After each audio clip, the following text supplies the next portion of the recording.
Hi, everybody, and welcome back. My name's Melissa, and this year I'm sharing 365 tips for frugal living. So, today's tip is to learn to make your processed foods yourself at home. Not only is it healthier, it's a lot cheaper. So, today I'm making chicken nuggets. And if you want to see more of how I make ultra processed foods at home, if you want me to do a series on that, please comment below and let me know. Hey, we really like this. We want to see some more recipes. I mean, they're not going to be the greatest videos. They're pretty simple recipes. Some of them I created myself just because that's what's easy for me.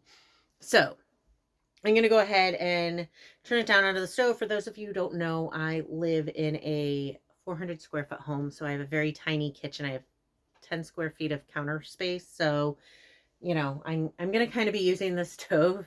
That's why. But I'm going to go ahead and turn it down so you can kind of see what I am doing. Okay.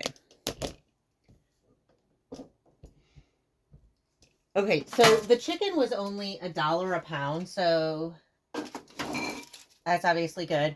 You can see I also have some flour and breadcrumb mix. That's what I'll use first, but I know I'm going to probably need more than that. So I'm going to mix a cup of flour, a cup of breadcrumbs, stir it around. Then I'm going to mix some seasoning. This is just seasoning mix I make myself. So you can kind of use whatever seasoning you like. Mine's, trying to think, salt, pepper, onion powder, garlic powder, and paprika, I believe in that one. I do one with and one without paprika. And then I can, vary it depending on what I'm making. Depending on how much you're into it, you can sift your flour so you don't have clumps as well. I should have done that probably, but I didn't. So, I mean, it's so easy. And then, I don't know if everybody can do this, but I do some things by smell. I can kind of smell if the things smell right. So I really can't tell you how much seasoning I use, because it's just kind of like look, smell, texture, but that's just kind of my weird thing. So I'm going to set that aside for now. And if I don't need it, great. If I do need it, then I have it. And it's already ready. So I'll take the mix that I already have made, set that out. I'm going to take another bowl. I'm going to start out, because eggs are so expensive right now, especially, and I don't want to waste. I am going to start out with one egg and see, because I think I have about a pound or so of chicken chunks that I've already pre-cut and have all packaged and ready to cut so that I can easily pull them out of the freezer and make them. I don't know why I just did that when I'm about to dump chicken. Okay. So I'm just going to stir up the egg so that it's set. And I'll set that aside. I don't use paper towels often. One of the things I do use them for is drying meat. So if you're going to make something breaded, you should dry off the meat. This is also rinsed technically, and I know you're not supposed to rinse chicken, but I wanted to make sure it was fully defrosted. And so one way you can do that is to let it sit in cold water for a bit. And then it'll defrost, kind of like you would a turkey. So I'll just have these set and dry and ready to go. And it's pretty simple. They're not going to be heavily breaded. It's another way to cut calories, though you can. I mean, if you do a flour dredge first, and then an egg wash, and then the breadcrumb mix, more will stick to them for sure. But I personally don't want them highly breaded right now. It cuts some calories. It still gives you the flavor without as much. And then it also will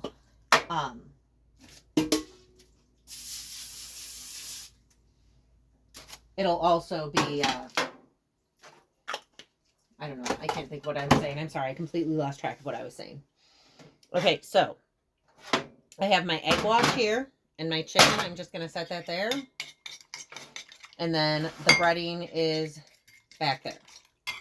So I'm just going to, I hate this part. It's like so gross. In fact, sometimes I even will put gloves on just to do it. But kind of get them all coated in the egg.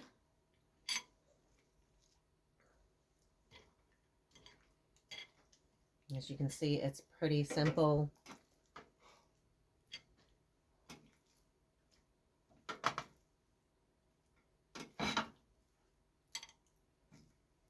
Okay, so I only needed one egg, which is obviously great. Less waste. And then the other thing too is you can cook this egg in other things. So if I have a lot of egg left over, I may make an omelet or something. And once the egg's cooked, it doesn't matter that there was raw chicken in it. Then I'm going to just kind of spread that out. And then I'm going to just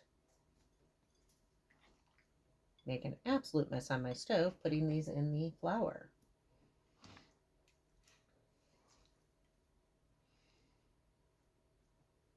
Just kind of. And then I have the greased pan. I don't know if you can see it over here, that I'm just going to set them on too. But I'm going to put it up here to make life easier for me. And then I'm just going to kind of bread and set on. And, you know, also by baking it instead of frying it, I mean, you can obviously fry them if that's your preferred method, but if you bake them, it also obviously is going to reduce some of the calories in the oil. I do like to spray the pan first, but oh, I might be making breaded pork chops too, because it looks like I have way more breading than I realized. But that's okay, because the other breading is freshly made and I'll store it and be able to use that. But you can see it's pretty simple. It's pretty quick. I'm going to go ahead and pause it though, so that you don't sit here and watch me forever doing this. So give me a second. Okay, so I got the plate of nuggets done. They are a little bit, like, you can see it's starting to kind of almost absorb in and wash off a little bit. So some of the areas that are a little bit drier, I'll put just a little bit more. I'll sprinkle a little bit more of this dredge mix on. But I'll put these in a 400-degree oven for about 15-16 minutes and just kind of keep an eye on them. And then, since I do have, look, I really overestimated my flour, but that's okay, because I do have some pork chops that I will cut up and make pork nuggets with while this is cooking. So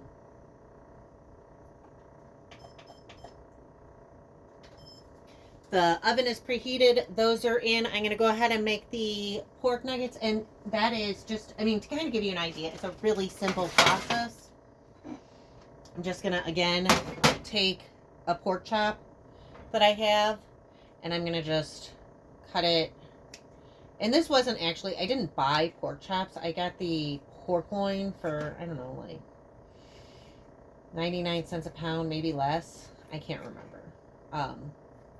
And thought, oh, well, you know, it would give us some variety. Though we always eat chicken. I don't know why I always am trying to add variety. But just cut them up, do them just like the chicken nuggets, and then you have a little bit of difference there. But I'm going to go ahead and pause again, and I'll be back when the chicken is out of the oven. Okay, so I have about 4 or 5 minutes until the chicken is done.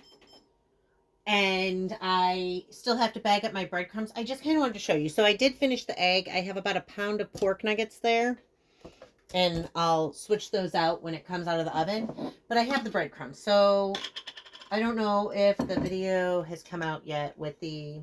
I pre-film everything because, you know, doing a video a day is it's not something you can just, like, make happen. So my timeline is probably behind yours. But I have one of the jars I'm going to reuse, and I'm just going to put the dredged flour mix that I made in there. In theory, it should work because there's, you know, a cup of flour and a cup of breadcrumbs and seasoning. And this has, you know, I mean, at least 16 ounces there. And then I'll just put it away for later. I did find out, I don't know if I just misestimated how much was in the bag, but I definitely could have gotten away with that and not made this early. But since I did make it, and, you know, whatever, I might as well save it for later. So I'm going to go ahead and finish putting this away. I'll label it, I'll put it in the cabinet, and I'll be back when the chicken comes out of the oven. Okay, so I put them in for about 5 more minutes at 400 degrees after flipping them. So you can see they come out. My kid loves these, and I'll go ahead then and flip over, make those, and I'm done. I mean, if you look, you can see I've already scrubbed the stove off, wiped it down. Most of the dishes are done. If you look up, I just have to, you know, transfer that over. So if you're trying to transfer quickly because you also use a toaster oven, or perhaps just have a small cooking space, or maybe a large family and you're cooking for a lot more people than I did, because this, honestly, my kid and I, we eat pretty simple meals, and we tend to eat the same thing for like a few days in a row and then switch. So these will be good for a few days in the fridge. Wow, I really should not be ripping aluminum foil while filming because I really wasn't paying attention there. But those chicken nuggets will hot, dry, and well, they're drying. Here's another frugal tip. If you're using aluminum foil because the pan requires it, pay attention to what you're doing so that you don't rip off way too much. So I'm just going to take, you can see these pork nuggets that I made, and I'm just going to put them on the same pan that I used for the chicken, only, you know, now it's pork nuggets. So the meat was roughly $1 a pound, and I cooked roughly 2.5 to 3 pounds of meat. I used 1 egg, so that's like 40 cents or so for the egg. Because, you know, they're really expensive right now because of bird flu. But normally I do more of these meals when eggs are cheap and I'm paying like $1 or $2 a dozen. And then the dredge, I used what, maybe like 25 cents worth of dredge. So I essentially have, I mean, I could have done all chicken if that's what you prefer.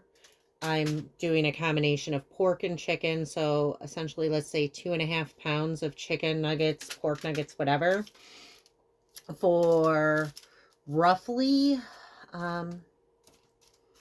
we'll say $3-ish. So definitely saved money there, and it's healthier and it's higher quality. These are more like the, chicken chunks. They're not like the cheap pressed nuggets that you get. So definitely worth it. With the pork too, the pork's super fatty, so you kind of want to, like, I don't know, I guess watch out for it because it will